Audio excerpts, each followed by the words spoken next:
اس سے پہلے ہماری بات اس سلسلے میں ہو رہی تھی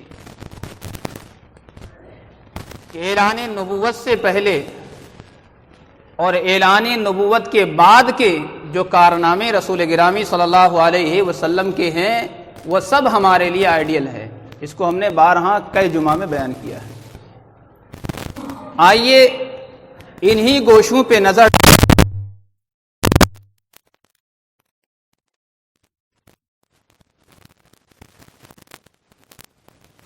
بیان کرنا چاہوں گا. اللہ نے فرمایا یقیناً تمہارے لیے رسول کی زندگی میں نمونہ اور آئیڈیل ہے. آئیے اسی نمونہ اور آئیڈیل میں سے یا اعلان نبوت سے پہلے جو رسول اللہ صلی اللہ علیہ وسلم کے کارنامے ہیں ان میں خانہ کعبہ کی تعمیر بھی ہے. علامہ جلال الدین سیوطی نے تاریخ مکہ میں تحریر فرمایا ہے کہ خانہ کعبہ کی 10 مرتبہ تعمیر کی گئی. 10 مرتبہ تعمیر ہوئی. سب سے پہلی تعمیر جو فرشتوں نے کی، پھر دوسری تعمیر حضرت آدم علیہ السلام نے کی، تیسری تعمیر آپ کے فرزندوں نے اولاد نے کی، حضرت ابراہیم علیہ السلام نے کی، حضرت اسماعیل نے کی، قوم عمالقہ نے کی، قبیلے جرہم نے بھی خانہ کعبہ کی تعمیر کی. ایسے ہی قریش نے بھی خانہ کعبہ کی تعمیر کی.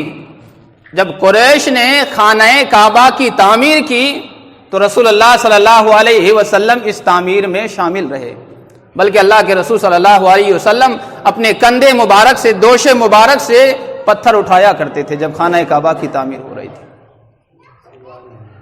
اس کے علاوہ حضرت عبداللہ بن زبیر نے فرمایا کہ اللہ کے رسول صلی اللہ علیہ وسلم نے ہمیں جو نقشہ تجویز کی تھی اسی نقشہ کے مطابق اللہ کے رسول صلی اللہ علیہ وسلم کے بتائے ہوئے طریقے کے مطابق خانہ کعبہ کی تعمیر کی گئی. بہرکیف اور تو اس طرح سے گویا 10 مرتبہ خانہ کعبہ کی تعمیر ہوئی. کتنے مرتبہ؟ 10 مرتبہ تعمیر ہوئی.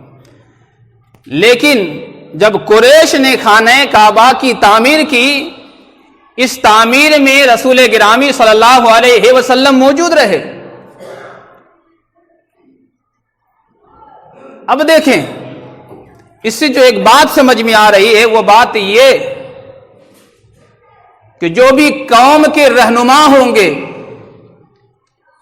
جو بھی قوم کے لیڈر یا قوم کے مقتدی ہوں گے، ان کی شان یہ ہے، ان کی پہچان یہ ہے کہ رسول گرامی صلی اللہ علیہ وسلم نے جس طرح سے خانہ کعبہ کی تعمیر کرتے وقت آپ پتھر اٹھاتے رہے اور اس نیک کام میں شامل رہے، ایسے ہی آج ضرورت ہے، اس دور حاضر کے ائمہ کو بھی ضرورت ہے کہ مساجد کے کام چلتے ہو، اگر کسی مدارس کے کام چلتے ہو تو انہیں چاہیے کہ خود اپنے ہاتھ سے بھی کام کرے اور اس میں اپنے آپ شریک رہے. تو یہاں سے ایک آئیڈیل ہمیں یہ ملتا ہے. تو رسول گرامی صلی اللہ علیہ وسلم کے اعلان نبوت سے پہلے جو کارنامے ہیں وہ یہ کہ آپ خانہ کعبہ کی تعمیر میں شامل رہے. دوسری چیز، اب آئیں اعلان نبوت سے پہلے. اچھا، یہ جو 10 مرتبہ تعمیر کی بات جو بتائی گئی ہے وہ یہ علامہ حبلی نے فرمایا ہے، علامہ حلبی نے فرمایا ہے کہ خانہ کعبہ کی تعمیر 10 مرتبہ نہیں بلکہ 3 مرتبہ ہوئی ہے. ذرا اس کو سمجھیں، 3 مرتبہ ہوئی ہے. پہلی تعمیر حضرت ابراہیم علیہ السلام نے کی، دوسری تعمیر قریش نے کی، تیسری تعمیر یہ حضرت عبداللہ بن زبیر نے کی. تو یہ 3 تعمیر ہوئی. فرماتے ہیں کہ یہ 3 تعمیر ہوئی، باقی جو تعمیر ہوئی وہ اج سرے نو، یعنی پھر سے خانہ کعبہ کی تعمیر نہیں ہوئی، بلکہ کبھی اگر خانہ کعبہ ٹوٹ جاتا تھا تو اس کی مرمت ہوتی تھی، کوئی نئے طریقے سے خانہ کعبہ میں کام نہیں ہوا. تو وہ اس حوالے سے یہ فرماتے. تو خانہ کعبہ کی تعمیر جو ہے وہ کتنے 3 مرتبہ ہوئی. اچھا، دوسری چیز یہ ہے اعلان نبوت سے پہلے کے کارنامے میں سے یہ ہے کہ اللہ کے رسول صلی اللہ علیہ وسلم کے اعلان نبوت سے پہلے بھی کچھ احباب، رفقا، کچھ دوست احباب تھے جن کا اخلاق بہت ہی بلند تھا، جو باوقار لوگ تھے، جن میں سے حضرت ابو بکر رضی اللہ عنہ ہے. حضرت ابو بکر رضی اللہ عنہ آپ کے ساتھ سفر و حضر میں رہے ہیں، تجارت کے ساتھ اور دیگر کاروبار میں بھی رسول گرامی صلی اللہ علیہ وسلم کے ساتھ رہے ہیں. ایسے ہی آپ ہر طرح کے کام میں ان کے ساتھ شریک رہے. ایسے ہی آپ کے دوستوں میں سے حضرت خدیجہ کے چچا جاد بھائی حکیم بن مخرمی، یہ بھی رسول اللہ صلی اللہ علیہ وسلم سے خاص تعلقات، خاص لگاؤ رکھا کرتے تھے. تو یہ بھی آپ کے ساتھ کاروبار میں شامل رہے ہیں.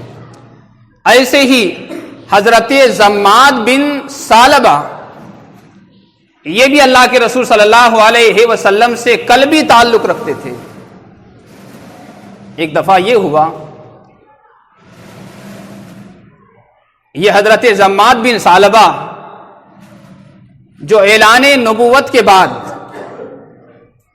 اپنے گاؤں سے مکہ آئے تو دیکھا کہ اللہ کے رسول صلی اللہ علیہ وسلم کے ساتھ ایک جماعت ہے، ایک ٹیم ہے جو شور مچا رہا ہے.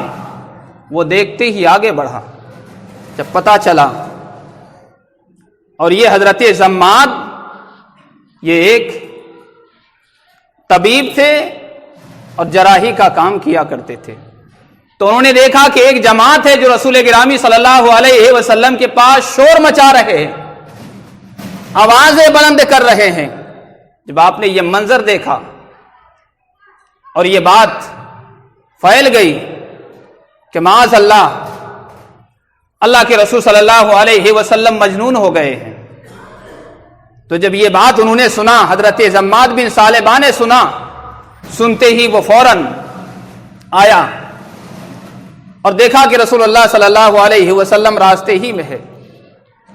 اللہ کے رسول صلی اللہ علیہ وسلم نے یہ منظر جب دیکھا تو فرمایا، اے محمد صلی اللہ علیہ وسلم، میں طبیب ہوں، آپ کی جنون کا علاج کر سکتا ہوں. آپ کے اندر جو آپ کا جو دماغی توازن برقرار نہیں، آپ کا جو مائنڈ صحیح نہیں، یا رسول اللہ میں اسے درست کر سکتا ہوں. لیکن دیکھیے، اگر آقا چاہتے تو انتقام لیتے، آپ نے بدلہ نہیں لیا. نبی نے ایسے موقع پہ بھی، ایسے سچویشن میں بھی، ایسے حالات میں بھی نبی نے سب سے پہلے اللہ رب العزت کی حمد و ثنا کی، اور اس کے بعد آقا نے جو جملہ ارشاد فرمایا، آقا کے جملے سے وہ حضرت زماد بن ثعلبہ اس قدر خوش ہوئے کہ مشرف با اسلام ہو گئے، حلقہ اسلام میں داخل ہو گئے. تو پتہ یہ چلا، معلوم یہ ہوا کہ اعلان نبوت سے پہلے بھی نبی کریم صلی اللہ علیہ وسلم اعلان نبوت نہیں کی تھی، لیکن پھر بھی صبر و استقامت کا عالم یہ تھا. لوگ کچھ بھی کہے، کچھ کہتے رہے، نبی کو اپنا کام کرنا تھا. نبی نے اللہ تبارک و تعالی نے نبی کو جس کام کے لیے بھیجا تھا، نبی وہ کام انجام دیتے رہے. اے دین کے دائی، اے دین کی طرف بلانے والوں، اے دین کے دائی، اے دین کے طرف اپنے آپ منسوب کرنے والوں، واعظین، خطباء سے بھی یہی گزارش ہے کہ تمہیں جس قدر بھی لوگ پریشان کرنے والے ہو، تم اگر دین کے راہ میں آئے ہو، تمہارے خلاف جتنے بھی بکنے والے لوگ ہو، تمہیں اس کی فکر نہیں کرنی ہے. محمد الرسول اللہ کی زندگی کو آئیڈیل بناتے ہوئے ہمیں کام کرنے کی ضرورت ہے. تو نبی نے انتقام لینے کے بجائے آپ نے صبر و استقامت سے کام لیا. اسی صبر و استقامت کی ضرورت ہے. اسی صبر و استقامت کے ساتھ ہمیں زندگی گزارنی ہے. اسی لیے قرآن نے صاف طور سے فرمایا، لَقَدْ كَانَ لَكُمْ فِي رَسُولِ اللَّهِ أُسْوَةٌ حَسَنَةٌ، یقیناً تمہارے لیے رسول کی زندگی نمونہ اور آئیڈیل ہے. حضرت قیس بن حضرت قیس بن مخزومی فرماتے ہیں کہ اللہ کے رسول صلی اللہ علیہ وسلم جب بھی کاروبار کیا کرتے تھے، میں بھی آپ کے ساتھ کاروبار میں شریک رہا کرتا تھا، لیکن رسول اللہ صلی اللہ علیہ وسلم کاروبار میں اس قدر بہترین تھے، اس قدر آپ اپنا طریقہ رکھتے تھے کہ کبھی بھی آپ کی تجارت سے کسی کے ساتھ کوئی لفڑا نہیں ہوا، کسی طرح کا کوئی جھگڑا نہیں ہوا۔ تو نبی نے تجارت کو کس سنجیدگی کے ساتھ کیا، نبی نے تجارت کے معاملے کو کس امانت و دیانت کے ساتھ دنیا کے سامنے پیش کیا۔ آج ہمیں وہ امانت و دیانت پیش کرنے کی ضرورت ہے۔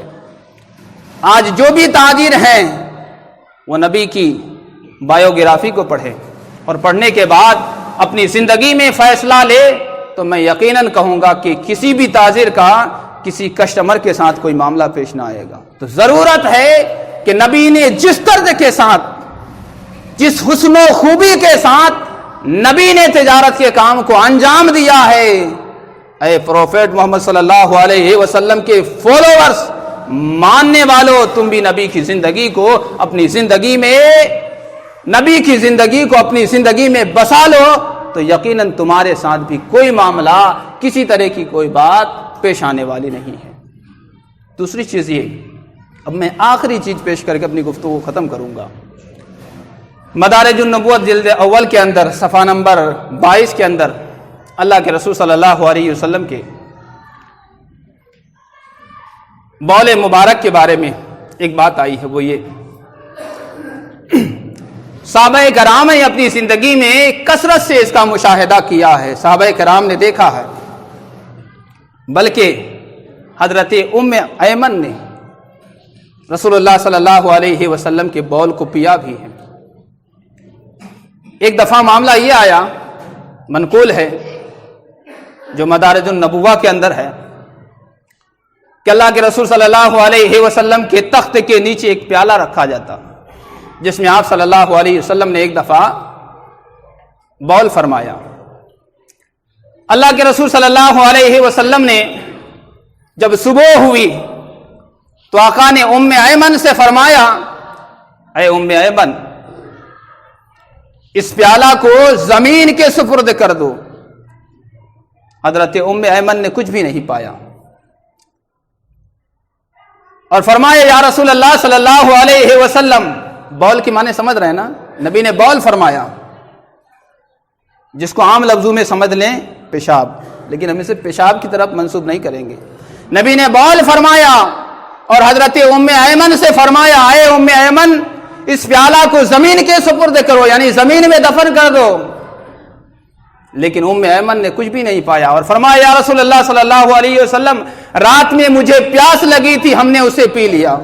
یا رسول اللہ، رات میں مجھے پیاس لگی تھی، ہم نے اسے پی لیا۔ نبی کریم صلی اللہ علیہ وسلم نے جب سنا تو آقا صلی اللہ علیہ وسلم نے تبسم فرمایا، اسماعیل فرمایا، اور فرمایا، آقا صلی اللہ علیہ وسلم نے منہ دھونے کا حکم فرمایا اور اس سے منع فرمایا۔ لیکن اللہ کے رسول صلی اللہ علیہ وسلم نے بعد میں یہ بھی فرمایا، نبی نے بعد میں یہ بھی فرمایا کہ کبھی بھی تمہارے پیٹ میں درد لاحق نہ ہوگا۔ تو جو نبی کے بول پیے اس کے پیٹ میں کبھی بھی درد لاحق نہ ہوگا۔ جو نبی کے سیرت طیبہ کو، تعلیمات مصطفیٰ کو جان و دل میں بسا لے تو میں یہ بات دعوے کے ساتھ کہہ سکتا ہوں کہ کوئی بھی سماج کبھی بھی پرامن سے خالی نہیں رہے گا، ہمیشہ وہ سماج پرامن رہے گا۔ وہ سماج میں ہمیشہ نبی کریم صلی اللہ علیہ وسلم کی تعلیمات کا حصہ اجاگر رہے گا، چمکتا وہ دمکتا تابندہ رہے گا۔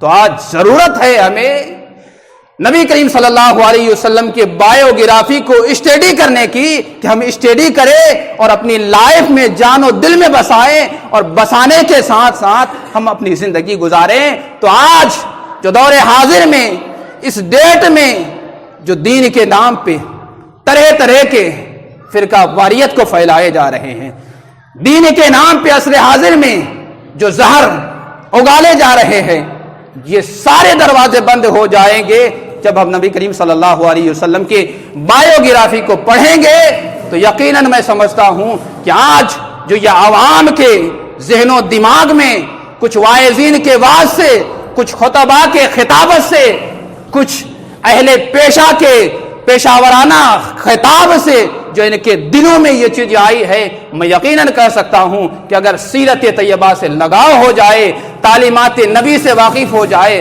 تو آج پورا سماج پورا امن نظر آئے گا۔ تمام لوگوں سے میری گزارش ہے، وجہ یہ ہے کہ آج اگر کسی کے سامنے سیرت کے حوالے سے بات کی جائے تو وہ سوچتے ہیں تب تو حضرت وہابی دیوبندی یہ طرح طرح کی بات لے آتے، وہ سب ایک ہو جائیں گے۔ ایک ہوں گے یا نہیں ہوں گے، پہلے آپ جو تعلیمات مصطفیٰ ہے اسے تو آپ اسٹڈی کریں، اس کے بعد ایک ہو رہا ہے یا دو ہو رہا ہے اس سے آپ کو تکلیف کیا ہے؟ اگر نبی کی تعلیمات ہمیں اس چیز کی طرف آگاہ کر رہی ہے کہ ہم ایک ساتھ مل جائے اور پرامن کے ساتھ زندگی گزارے تو آپ کو تکلیف کس بات کی ہے؟ آخر تعلیمات مصطفیٰ ہی تو ہے جو آپ کو فتنہ ورانہ ماحول سے نکال کر کے منظم کر رہا ہے اور ایک جگہ کر رہا ہے۔ تو دلوں میں اگر اس طرح کی کوئی بات آ رہی ہے کہ تب تو ہم لوگ ایک ہو جائیں گے، تو ایک نہیں ہو جائیں گے، ایک تو ہوں گے، ایک ہونے کی ضرورت ہے، لیکن ضرورت یہ بھی ہے کہ ہم سیرت مصطفیٰ صلی اللہ علیہ وسلم کو پڑھیں اور اس کے مطابق زندگی گزارنے کی کوشش کریں۔ تو میں یہ بات کہہ سکتا ہوں کہ آپ کے ذہن و دماغ میں اس طرح کی باتیں نہیں آئیں گی جو زہر آپ کے دماغوں میں ڈالا گیا ہے۔ تو لقد کان لکم فی رسول اللہ اسوۃ حسنہ، یقیناً تمہارے لیے رسول کی زندگی بہترین نمونہ ہے، بہترین آئیڈیل ہے۔ اسی کے ساتھ ساتھ انما بعثتم مکارم الاخلاق، نبی اخلاق کی تکمیل کے لیے بھیجے گئے، میں اخلاق کی تکمیل کے لیے بھیجا گیا۔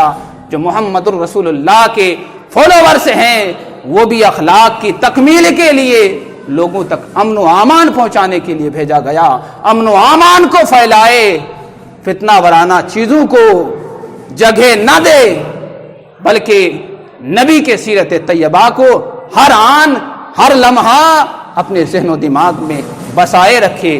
یہی ہماری آپ تمام لوگوں سے، خود میری ذات سے بھی یہی امید ہے، اپنی ذات سے بھی یہی نصیحت کرتا ہوں کہ اللہ ہم سبوں کو سیرت طیبہ کے مطابق زندگی گزر بسر کرنے کی توفیق عطا فرمائے۔ آمین آمین بجاہ سید المرسلین۔ السلام علیکم ورحمۃ اللہ وتعالی وبرکاتہ۔ میرے بولنے میں کسی قسم کی غلطی ہوئی ہو میں اعلان توبہ کرتا ہوں، استغفر اللہ ربی من کل ذنب واتوب الیہ۔